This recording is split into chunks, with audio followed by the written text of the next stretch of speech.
Hoping that a change of scenery would help calm me down before bed, I walked into the kitchen to get a late-night glass of cold milk. I kept the lights off and found my way through the darkness with the ambient light of the TV, as I didn't want the man from earlier to see the lights on in my house and think I was still awake. For a few moments, it was silent. But then the tapping returned as a loud banging on the glass right next to me. I jumped and spilled my glass of milk all over the kitchen tile. And then, I saw two hands press against the kitchen window. And there he was, the face of the same man from earlier smiling at me. I'd watched so much of The Simpsons that his face looked exactly like the face of Bart. Spiky hair and everything. Except he looked more grotesque and uncannier. He smushed his nose against the glass and stared right at me. Hey, you kinda look like Milhouse. You wanna hang out? Come on, it'd be fun. Just like on TV, The Adventures of Bart and Milhouse. All you gotta do is let me in. Leave me alone or I'm calling the cops! I ran out of the kitchen and sprinted to my bedroom and locked the door. I was so shaken up I could barely think straight. I crawled under my bed and hid there, thinking he wouldn't be able to find me, but it didn't take long. I first heard his footsteps outside my window, and then his tapping once again. But this time it sounded different. It had gone from the muffled ticking of fingernails to the sharp clang of something hard like metal.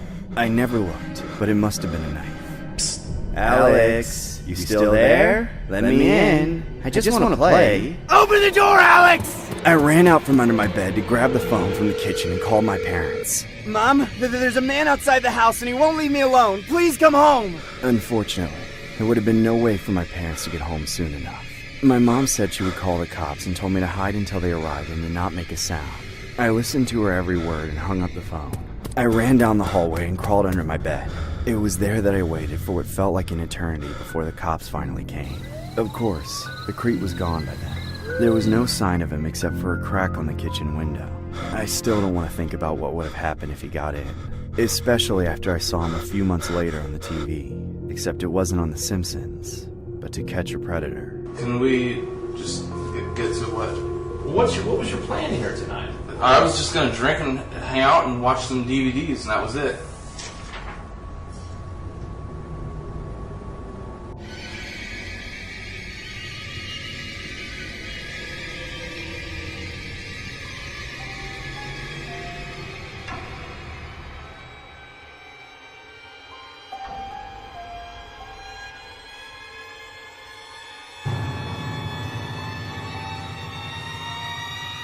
The next story was inspired by the mugshot of this criminal you see here. At first glance, most would automatically pinpoint the similarities in comparison to the character Sideshow Bob from The Simpsons. Either way, the animation you're about to see displays a dramatized version of what landed him behind bars, or should I say, what got him this notorious mugshot. After drinking too much, I stayed at my friend's house for the night and decided to return home the following morning to prep myself for work. When I got back to my apartment, my legs were still a bit wobbly from all the alcohol I had last night. Then, upon reaching the door, I brought out the keys, but noticed that it was slightly open.